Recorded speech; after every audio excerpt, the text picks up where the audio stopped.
Selamat pagi anak-anak, bagaimana kabar kalian hari ini? Bu Tina berharap anak-anak semua dalam keadaan yang sehat dan tetap semangat. Anak-anak, hari ini kita akan belajar bersama tema 2, udara bersih bagi kesehatan. Materi pokok yang kita pelajari pada pagi hari ini adalah hak, kewajiban, dan tanggung jawab sebagai warga masyarakat. Tujuan pembelajaran pada pagi hari ini, yang pertama, siswa dapat membedakan hak, kewajiban, dan tanggung jawab sebagai warga masyarakat. Tujuan yang kedua, siswa dapat menuliskan hak, kewajiban, dan tanggung jawab sebagai peserta musyawarah.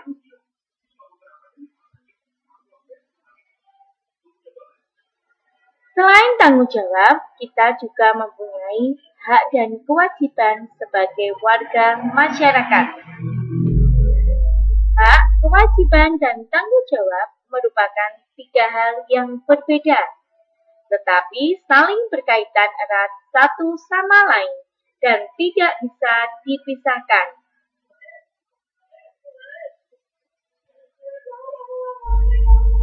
Hak dan kewajiban bersifat kodrati, yakni melekat bersama kelahiran manusia. Hak dan kewajiban tersebut harus dilaksanakan secara bertanggung jawab oleh pihak yang bersangkutan. Orang yang tidak melaksanakan hak dan kewajibannya dapat dikatakan sebagai orang yang tidak bertanggung jawab. Bu Tina yakin anak-anak adalah anak-anak yang bertanggung jawab. Oleh karena itu, anak-anak harus melaksanakan hak dan kewajibannya dengan baik.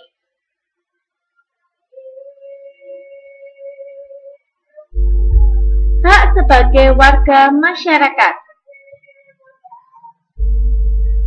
Hak berarti sesuatu yang mutlak menjadi milik seseorang dan penggunaannya tergantung kepada orang yang bersangkutan. Jadi, hak warga masyarakat adalah sesuatu yang mutlak menjadi milik seseorang yang berkedudukan sebagai warga masyarakat. Bentuk hak warga masyarakat antara lain yang pertama adalah mendapatkan perlindungan hukum. Yang kedua, mendapatkan pekerjaan dan penghidupan yang layak. Yang ketiga, menikmati lingkungan bersih.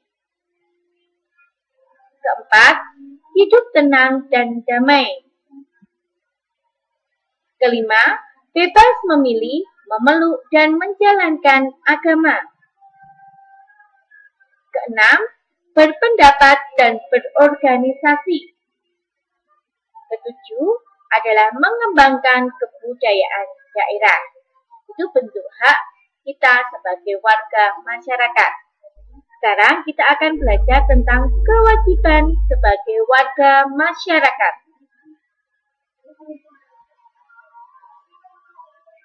Kewajiban berarti sesuatu yang harus dilakukan dengan penuh rasa tanggung jawab. Jadi, kewajiban warga masyarakat adalah sesuatu yang harus dilakukan seseorang sebagai warga masyarakat dengan penuh rasa tanggung jawab. Bentuk kewajiban warga masyarakat. Yang pertama adalah mematuhi aturan dan norma yang berlaku dalam masyarakat. Kewajiban yang kedua adalah menjaga ketenangan dan ketertiban lingkungan masyarakat. Kewajiban yang ketiga, mengikuti kegiatan yang ada di lingkungan RT, RW, atau desa setempat. Misalnya, mengikuti kerja bakti, mengikuti kegiatan gotong royong, dan musyawarah warga masyarakat setempat. Keempat adalah menghormati tetangga di lingkungan tempat tinggal kita. Kelima adalah membantu tetangga yang terkena musibah. Tentunya untuk membantu tetangga yang terkena musibah ini disesuaikan dengan kemampuan kita. Keenam adalah menjaga kebersihan lingkungan tempat tinggal.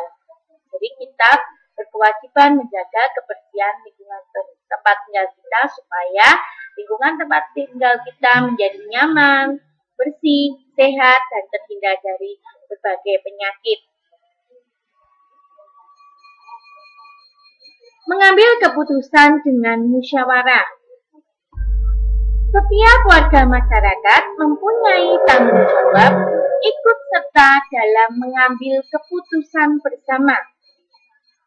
Keputusan bersama adalah suatu keputusan yang sudah ditetapkan berdasarkan pertimbangan, pemikiran, dan pembahasan yang matang. Keputusan bersama haruslah mewakili kepentingan seluruh anggota atau seluruh peserta rapat. Keputusan bersama juga merupakan keputusan yang harus dilaksanakan dengan rasa penuh tanggung jawab.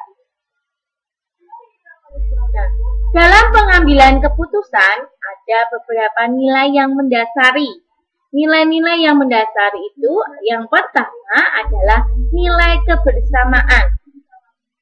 Pengambilan keputusan harus dilakukan secara bersama-sama anak-anak. Duduk bersama dalam suatu tempat dengan tujuan yang sama demi kebaikan bersama. Nilai yang kedua adalah nilai kebebasan mengemukakan pendapat. Bebas artinya tidak mendapat paksaan dari orang lain. Semua peserta rapat boleh mengutarakan pendapatnya.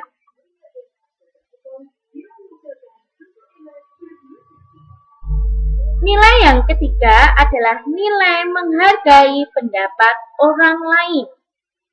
Setiap peserta rapat haruslah mendengarkan dan menghargai pendapat orang lain tanpa menyela orang yang sedang mengemukakan pendapat.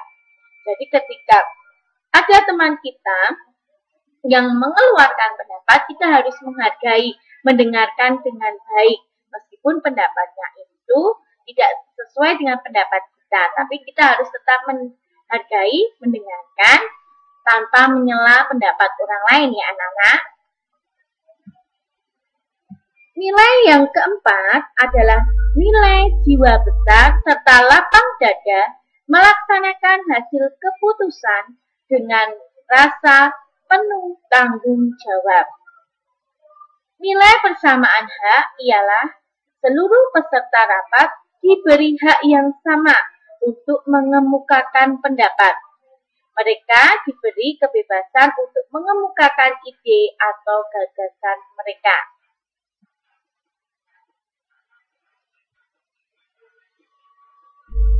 Musyawarah mufakat merupakan salah satu bentuk upaya pengambilan keputusan bersama yang sesuai dengan nilai budaya bangsa Indonesia, yaitu demokratis. Musyawarah berarti membicarakan dan menyelesaikan bersama suatu persoalan dengan maksud untuk mencapai mufakat atau kesepakatan.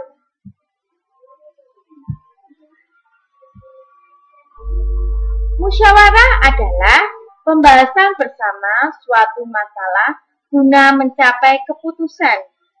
Sedangkan mufakat artinya kesepakatan untuk melaksanakan hasil musyawarah. Jadi yang dimaksud dengan musyawarah mufakat adalah perundingan bersama untuk memecahkan masalah sehingga tercapai keputusan bulat yang akan dilaksanakan bersama. Ciri-ciri musyawarah. Ciri-ciri musyawarah untuk mufakat antara lain sebagai berikut. Yang pertama, sesuai dengan kepentingan bersama. Jadi yang diutamakan adalah kepentingan bersama, bukan kepentingan pribadi. Yang kedua, usul atau pendapat yang disampaikan mudah dipahami dan tidak memberatkan. Ketiga, dalam musyawarah, pertimbangan moral lebih diutamakan dan bersumber dari hati nurani yang jujur. Keempat, pembicaraan harus dapat diterima dengan akal sehat dan sesuai dengan hati nurani. Ini adalah ciri-ciri musyawarah. Sekarang, prinsip-prinsip dan aturan dalam musyawarah. Yang pertama, musyawarah dilaksanakan dengan akal sehat dan hati nurani yang luhur. Yang kedua, musyawarah dilandasi semangat kegotong royongan dan kekeluargaan. Ketiga, mengutamakan kepentingan umum. Keempat, menghargai pendapat orang lain.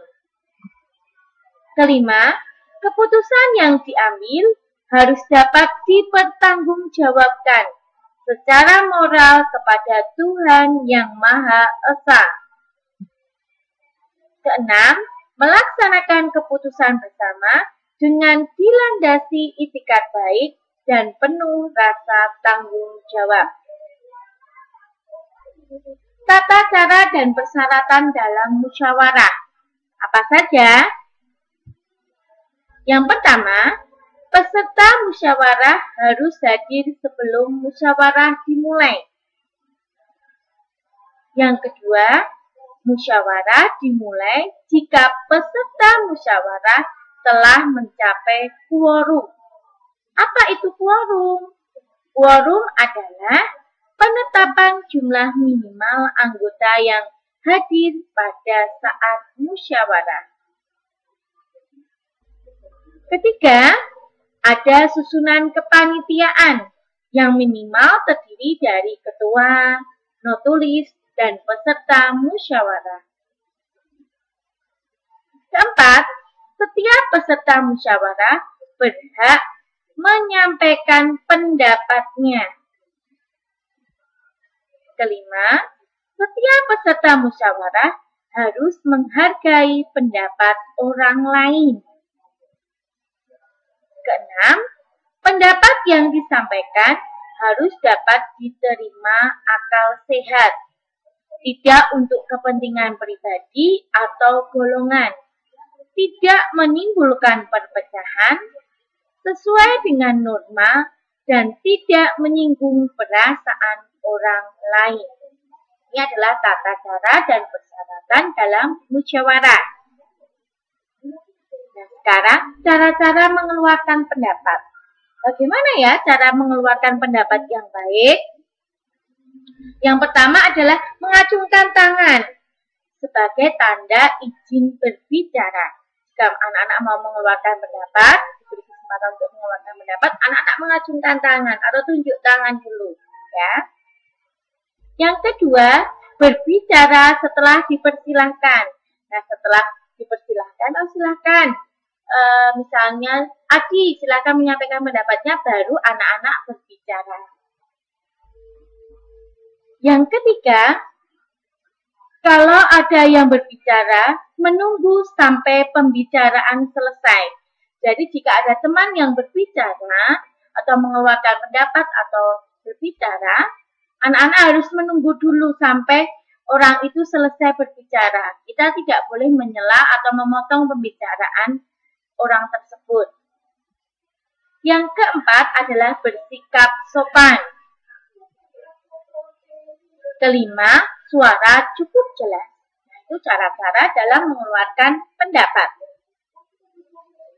Sekarang, sikap dalam musyawarah. Sikap yang harus kita lakukan dalam musyawarah yang pertama, menghargai atau menghormati pendapat orang lain. Yang kedua, tidak memaksakan kehendak kepada orang lain.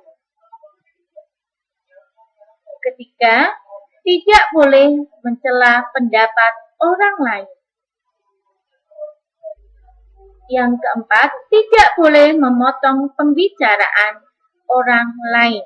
Nah, ini sikap-sikap yang harus kita lakukan ketika kita bermusyawarah.